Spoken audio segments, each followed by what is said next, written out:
Friend melaksanakan seminar bertemakan influencer, How Do I Become One? Wow. Selamat siang semuanya.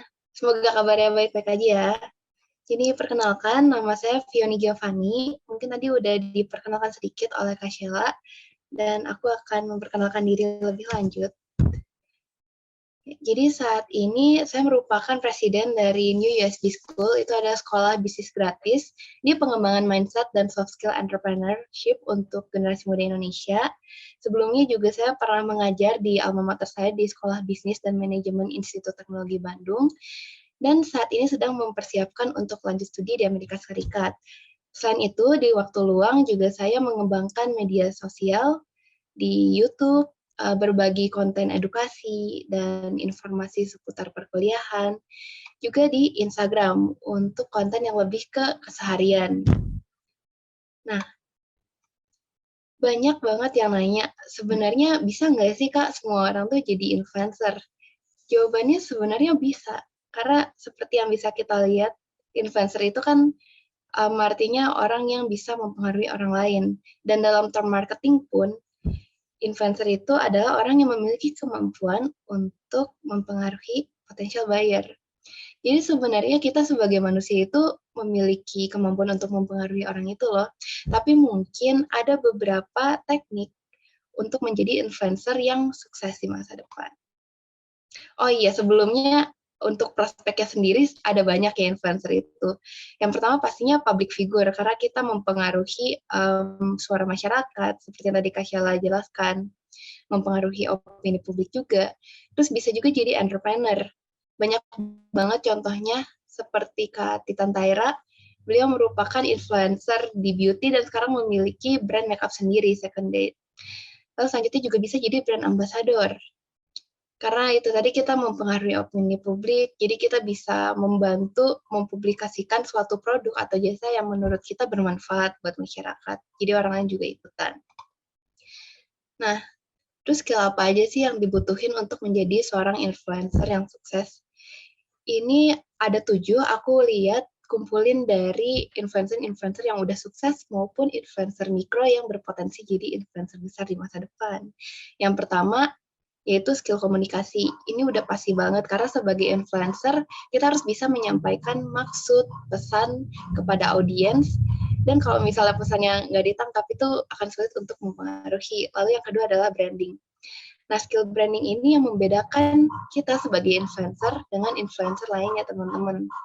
Makanya influencer itu juga ada macam-macam ya jenisnya. Ada influencer misalnya di bidang kecantikan, di bidang pendidikan, dan lain-lain.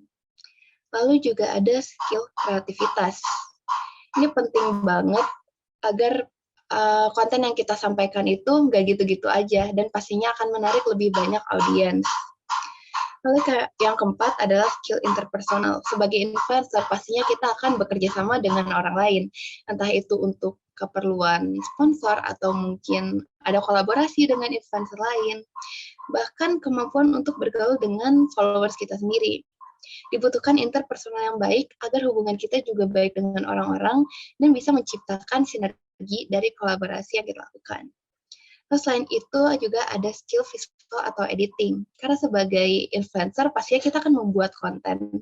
Dan konten itu kebanyakan memang bentuknya visual, teman-teman, seperti foto dan video. Nah, penting banget untuk kita terus melatih kepekaan terhadap misalnya komposisi, warna, dan hal-hal yang kalau kita pikirkan itu enak gitu untuk dilihat audiens, sehingga audiens juga betah buat nge-follow kita. Dan ini juga menyangkut copywriting, seperti membuat caption, deskripsi, karena gambar dan video aja nggak cukup. Mungkin kadang diperlukan penjelasan yang lebih melalui tulisan. Dengan copywriting yang baik, juga pesan yang tersampaikan akan sangat baik dan mengurangi miskomunikasi. Hal yang terakhir yaitu time management, ya. Sebagai influencer harus memiliki good time management. Karena nggak cuma ide kita aja yang bakal dieksekusi, tapi mungkin berjalannya waktu menjadi influencer yang semakin besar, itu akan ada tawaran kerjasama dan kolaborasi lainnya. Harus pintar-pintar untuk atur jadwal, supaya nggak bentrok nih sama kehidupan pribadi, terus sama jadwal lainnya, sehingga tidak mengecewakan pihak manapun. Lalu pertanyaan selanjutnya, selain skill apa sih yang sebenarnya dibutuhin untuk menjadi influencer yang sukses? Ada karakter dan attitude. Ini juga penting banget, bisa dibilang ini dasarnya ya sebelum skill. Jadi yang pertama itu perseverance.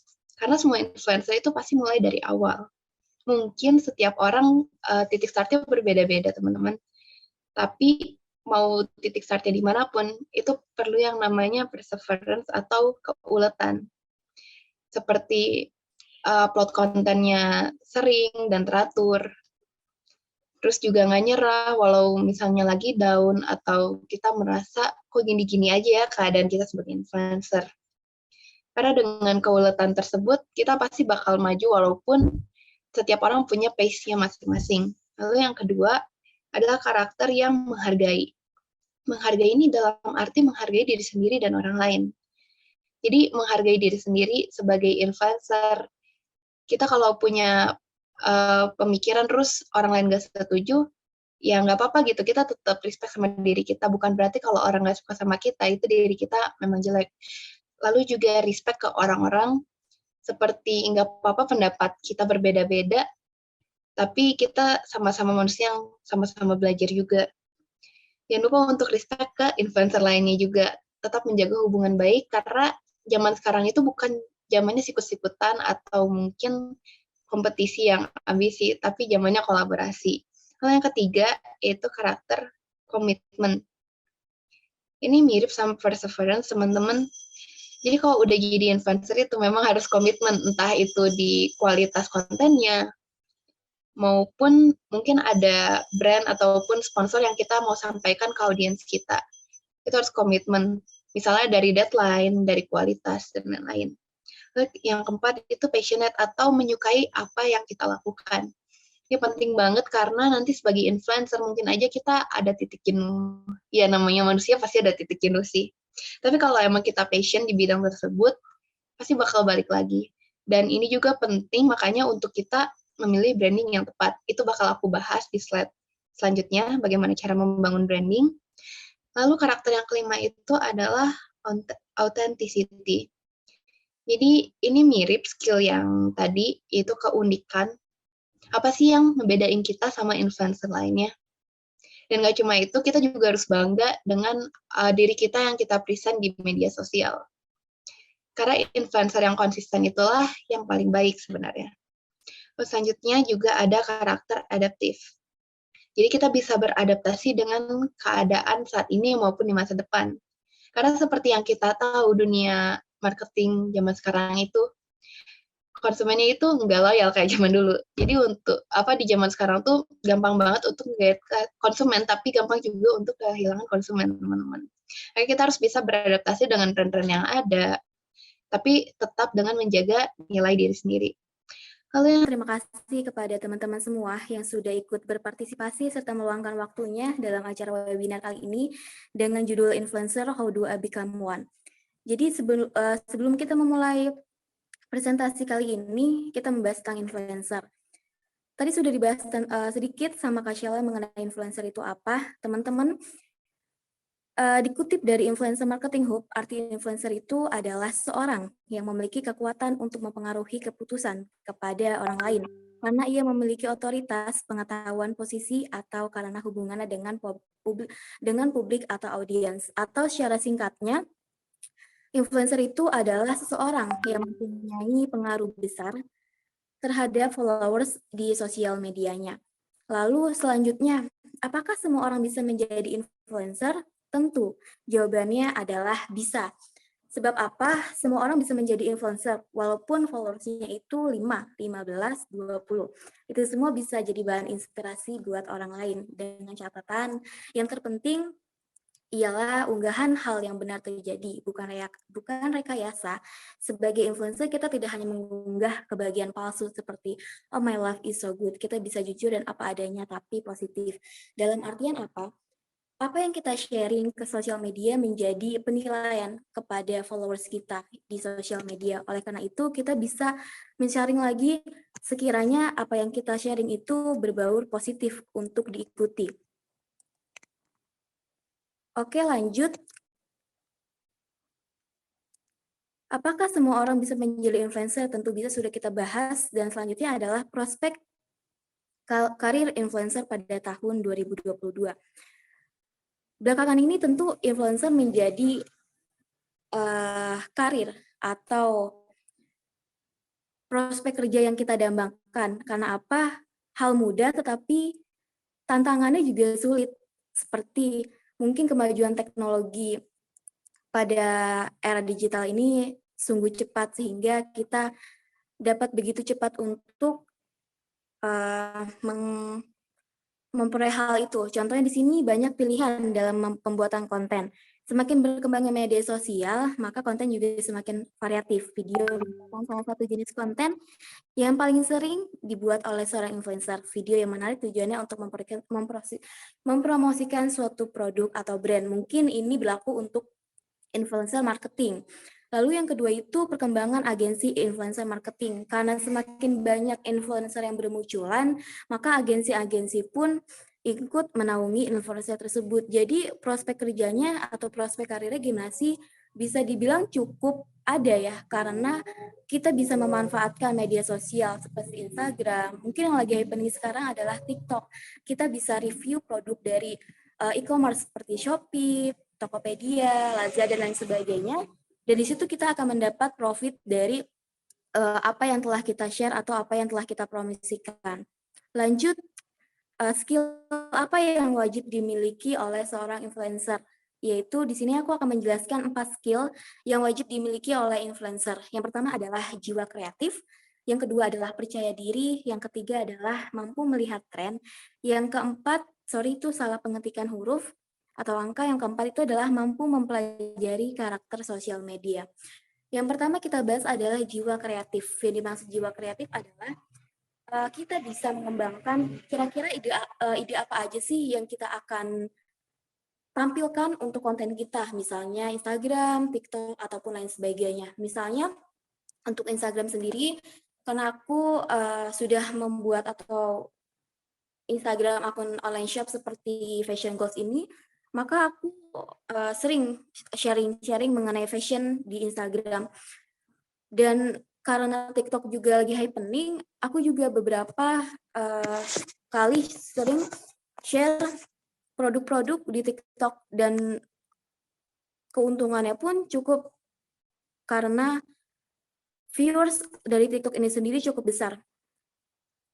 Yang kedua itu percaya diri. Percaya diri kita harus percaya akan kemampuan yang kita miliki. Rasa ketakutan dan mengalami kegagalan itu merupakan hal wajar untuk mencapai suatu keberhasilan. Jadi kuncinya adalah jangan pernah takut untuk memulai sesuatu hal yang baru kita lakukan. Karena sebelum kita mencapai suatu keberhasilan, kita akan melalui suatu kegagalan-kegagalan untuk pengalaman menuju keberhasilan itu sendiri.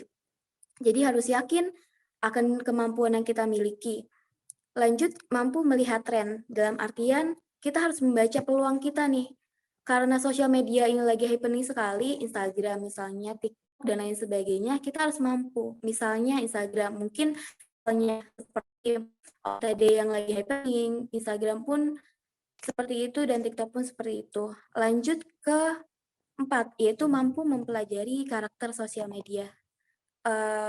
Beda sama seperti yang mampu melihat tren, kita harus membaca peluang. Apa yang lagi happening, itu yang akan kita lakukan. Lanjut ke karakter dan attitude yang harus dimiliki oleh seorang influencer yang baik. Yang pertama itu adalah kamu adalah orang dengan optimisme yang tinggi. Yang kedua adalah kritis dan selalu mempunyai pandangan sendiri tentang sesuatu hal. Yang ketiga, kamu memiliki kemampuan berkomunikasi yang baik. Yang keempat, keberanian tidak diragukan lagi. Yang kelima itu adalah mengutamakan social life. Yang keenam itu adalah sifatmu yang adaptif, membuat mudah diterima siapapun, humble, serta profesional. Dengan optimisme yang tinggi dalam artian kita harus yakin akan sesuatu yang kita buat, jangan ragu akan sesuatu hal, kritis dan selalu mempunyai pandangan sendiri tentang suatu hal. Dalam artian kita harus mempunyai pemikiran tersendiri yang telah terjadi. Kita harus pintar-pintar nih membaca peluang sebagai influencer. Ketika memang Instagram lagi membutuhkan visual, trending, maka kita harus membaca itu sendiri. TikTok pun seperti itu. Lanjut ke kamu memiliki kemampuan berkomunikasi yang baik dalam melakukan sesuatu kegiatan ataupun influencer, kita harus mampu menguasai diri kita sendiri, dalam artian kita harus mampu bercakap terhadap lawan bicara kita, dalam artian influencer atau pengikut kita di media sosial. Yang keempat itu kebanyakan tidak diragukan lagi, dalam artian kita harus bisa melawan rasa ketakutan yang ada dalam diri kita untuk berkembang menjadi influencer yang sukses. Yang kelima itu adalah mengutamakan social life. Meskipun kita seorang influencer, dalam artian apapun kegiatan yang telah kita lakukan, kita sharing ke media sosial, tapi kita harus mengutamakan privasi hidup. Kita harus bisa memilah apa yang harus di-sharing dan apa yang harus kita privasi. Selanjutnya, sifat yang adaptif membuat mudah diterima siapapun. Yang kita harus bisa mengontrol sifat kita untuk diterima oleh siapapun. Yang ketiga adalah humble. Oke, pertanyaan yang pertama ini datang dari Kak Hiro Chan ya. Bagaimana cara kita mengetahui followers seorang influencer didapatkan ini secara nature atau palsu gitu ya, atau tidak gitu? Oke, mungkin bisa dimulai dari Kak Fioni terlebih dahulu. Silakan. Ya baik, terima kasih untuk pertanyaannya. Cara mengetahui influencer itu sebenarnya belum ada cara spesifik banget ya. Karena dari brand-brand juga biasanya kalau mempertimbangkan ingin memakai influencer ini untuk campaign atau tidak, itu lebih dilihat ke engagement-nya. Karena sebenarnya yang paling nentuin itu bukan followers-nya, tapi berapa produk yang kemungkinan besar dibelikan atau potensial buyer-nya. Makanya biasanya ada pakai semacam website seperti IG Blade dan lain-lain, itu sekarang gampang banget buat ngecek engagement-nya berapa sih. Oh, misalnya engagement-nya 20%, berarti bagus. Dan itu biasanya dikaliin ke followers-nya sih. Jadi ya. Oke, jadi memang ada aplikasi yang bisa cek engagement-nya ya Kak ya? Engagement rate-nya. Jadi teman-teman tidak dilihat dari followers gitu ya. Berarti bisa dicek sama teman-teman, mungkin ada aplikasi untuk menghitung, mungkin bisa dibantu Kak Fioni dituliskan di chat box link-nya buat teman-teman mungkin bisa coba cek engagement rate dari Instagram masing-masing nih ya. Jadi jangan takut, jangan sedih meskipun followersnya dikit atau mungkin followersnya banyak. Nah, kita lihat dari engagement-nya. Dari Kak Nur mungkin ada tambahan, silakan Kak. Sebelumnya maaf Kak, pertanyaannya bisa diulang? Oke, pertanyaannya tadi dari Kak Hiro-chan, bagaimana cara kita mengetahui followers seorang influencer ini didapatkan secara alami atau palsu, atau maksudnya tidak gitu, palsu atau tidak gitu Kak? Oke, benar tadi yang sudah dibilang bahwa sebenarnya followers juga tidak mempengaruhi untuk influencer itu sendiri. Jadi ada memang aplikasi untuk pelacakan itu sendiri. Mungkin nanti bisa aku share untuk teman-teman semua untuk aplikasinya. Mungkin itu saja Kak. Oke, siap. Nanti aplikasinya akan dibantu nih oleh para panelis kita ya. Luar biasa. Kita akan masuk nih pertanyaan selanjutnya dari Kak Hanifah ya. Selamat siang Kak, saya dari Banten ya. Kebetulan saya juga senang bikin konten, baik di YouTube maupun media sosial lainnya. Tapi begitu kontennya isi hanya ketika punya mood untuk bikin konten saja. Yang ingin saya tanyakan, bagaimana cara kita memiliki komitmen untuk membuat konten tanpa mengikuti mood kita sendiri, ya? Dan selanjutnya bagaimana tips supaya banyak followersnya, gitu ya? Oke, nah gimana nih menjaga komitmen supaya nggak naik turun gitu ya, kadang semangat, kadang lesu gitu ya. Silakan Kak Aziza. Oke, untuk menjaga komitmen untuk membuat konten agar tidak mut-mutan mungkin ya. Yang pertama aku juga pernah mengalami fase itu sendiri. Kadang hari ini semangat nih untuk membuat konten, kadang lusanya males kayak gitu. Untuk membuat komitmen dalam diri kita, kita berjanji dulu, kita harus bisa maju, kita harus bisa lebih baik dari hari ini. Dan cara yang lain adalah mungkin dibuat timeline, dalam artian hari ini kita harus sampai target ini, kemudian besok harus sampai target mana, dan itu bisa mengurangi rasa kemudian dalam diri kita untuk membuat konten. Mungkin seperti itu. Wah, siap. Silakan, thank you Kak Aziza ya. Kak Fioni mungkin juga mau menambahkan, silakan Kak. Oke, kalau dari aku ya mood-moodan itu wajar, namanya juga manusia. Tapi mungkin tipsnya adalah ingat lagi aja apa tujuan kita menjadi influencer atau apa sih tujuan dari konten kita. Apakah itu untuk kebermanfaatan orang lain. Terus jangan lupa juga untuk scheduling. Jadi kalaupun hari itu kita nggak mood banget, kita udah punya backup plan nih kira-kira diganti kapan bikin kontennya gitu. Jadi tetap ya, tetap teman-teman on track dengan deadline-deadline yang dibuat ya. Jadi mungkin harus dibuat dulu kali ya Kak ya plan-nya ya, supaya tidak miss. Oke, ini pertanyaan lagi dari Kak Uli Al-Mafurhah ya. Seberapa besar sih Kak pengaruh influencer marketing terhadap bisnis yang kita miliki? Oke, ini tergantung influencernya juga ya. Silahkan dari Kak Fioni dulu. Ya benar banget tadi kata Kak Sheila, memang balik lagi ke influencernya. Jadi yang penting itu cocokin aja value bisnis kita sama value yang ada di influencernya. Karena misalnya untuk brand makeup, misalnya brand makeupnya itu Apple Family. Nah mereka punya banyak banget pilihan influencer beauty kan sebenarnya. Tapi pasti yang dipilih itu yang membawa value-value itu juga. Misalnya influencer A memang dia itu misalnya duta lingkungan atau mungkin memang punya concern di bidang lingkungan. Jadi emang ambil yang paling nyambung aja value-nya sama produk atau jasa yang mau kita tawarkan ke audiens. Jadi target market-nya juga pasti lebih mirip. Ya, jadi pastikan ya influencer tersebut memiliki value dari produk kita. Jadi jangan sampai produknya adalah beauty, tapi yang dipakai mungkin yang health influencer atau seperti apa ya. Mungkin bisa menambahkan juga dari Kak Aziza. Silakan Kak. Oke, sedikit menambahkan benar tadi yang dibilang Kak Fioni bahwa sebenarnya kita harus mencocokkan dulu influencer dengan produk yang akan kita promosiin.